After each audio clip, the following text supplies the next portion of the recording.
vai se tornar muito melhor, né? Este é um pensamento humanista. E este pensamento, ele é tão verdadeiro que eles não vão só pensar, eles vão começar a escrever. Então vão surgir neste período as grandes utopias. Né? O que são as utopias? As utopias nada mais são do que escritos apontando como seria a sociedade ideal. Não é perfeita, tá? Ideal.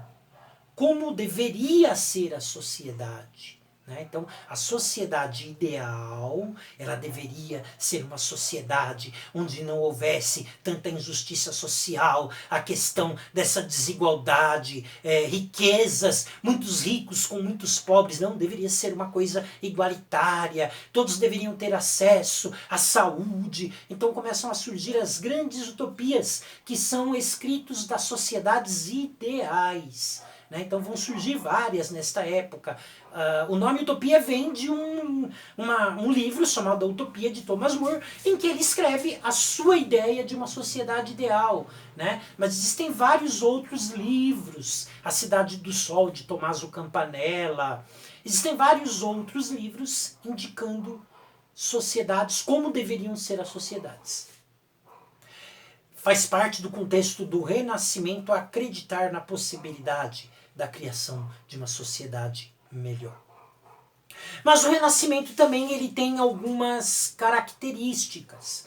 Quais são as características deste movimento renascentista? O que essas obras, né? Quem eram os renascentistas? Os renascentistas eram artistas que através de suas pinturas, através das suas estátuas, dos seus livros, das suas músicas, através peças de teatro, através de toda essa vertente, eles vão passar essas ideias, esses valores renascentistas. Que entre eles estava a questão da valorização da razão. Então nós não podemos mais dizer o seguinte, tal coisa aconteceu porque foi vontade de Deus. Não, tem que ter uma razão, tem que ter um porquê. Por que tal pessoa morreu? Ela morreu porque chegou a hora e Deus chamou ela. Não, ela morreu o quê? Foi de uma doença. Como ela contraiu esta doença? De que forma que foi isso? Tudo tem que ter uma explicação lógica, tem que ter uma racionalidade, tem que ter razão envolvido no processo. Você não pode dizer simplesmente, foi o destino, foi porque Deus quis. Então, a valorização da razão é um dos critérios trabalhados, é uma das ideias trabalhadas no Renascimento. Também a questão do individualismo. O pensamento antigo dizia que você tem que ter um pensamento fraterno, comunitário, você deve pensar mais no outro, né? Que esse é uma característica do pensamento cristão. Amar ao próximo como a si mesmo. Você deve considerar o próximo como superior a si. Esse é um pensamento cristão. No Renascimento, esquece isso. A ideia é o individualismo. Não, você tem que desenvolver todas as suas potencialidades, você tem que ficar rico, você tem que crescer. Né? Então, o pensamento renascentista é um pensamento humanista e individualista. A questão do antropocentrismo, conforme eu disse, o homem é a principal peça de movimentação, é onde tudo gira ao torno dele, então já não é mais Deus. Deus fez o relógio, fez o mundo, mas ele se afasta e agora o homem, que é a peça que vai, digamos assim, determinar o que deve acontecer a partir de então.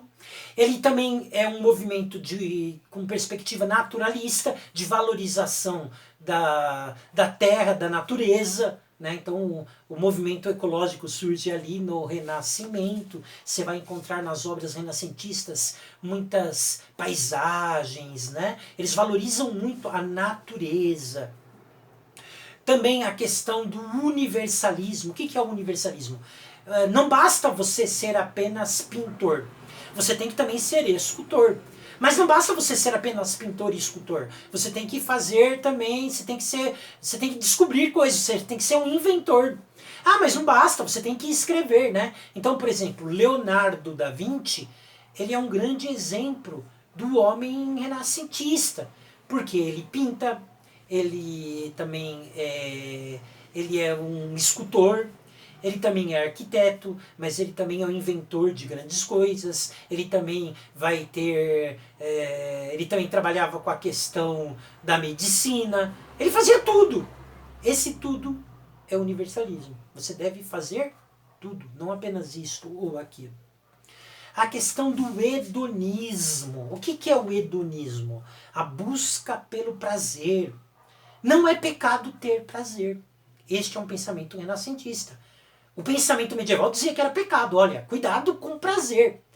Todo prazer demasiado é pecado. Então, o que é a gula? A gula nada mais é do que você comer por prazer. Você não está mais comendo por uma necessidade. É por prazer. Você está se esbaldando. Isso é gula. É pecado.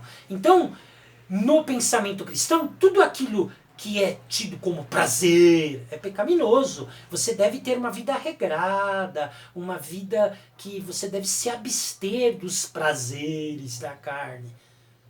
No Renascimento, não, a busca pelo prazer é algo normal.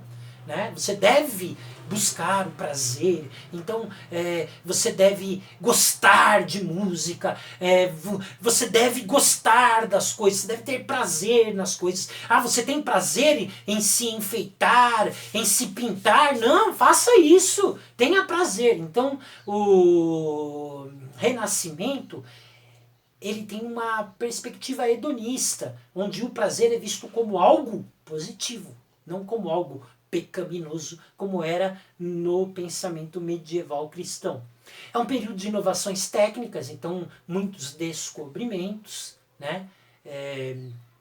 Também é um período onde passa a ter uma visão heliocêntrica, né? Ou seja, começa-se a defender a ideia, né? Passa-se a haver a defesa da ideia de que são os planetas que rodam, que giram em torno do Sol, e não o contrário, porque no pensamento medieval dizia-se que era o contrário, que era o Sol que rodava em torno da Terra. Né? Então, no Renascimento, vai ser firmada a ideia que não, é a Terra que gira em torno do Sol. Então, esses são alguns pensamentos aí do Renascimento. Um fator que alavancou muito, que ajudou muito o Renascimento, foi a questão da imprensa, da invenção da imprensa. Tá? Gutenberg, ele vai inventar uma peça, uma espécie de um tipógrafo, né, que propiciava a possibilidade de você escrever livros. Isso vai ajudar muito o Renascimento.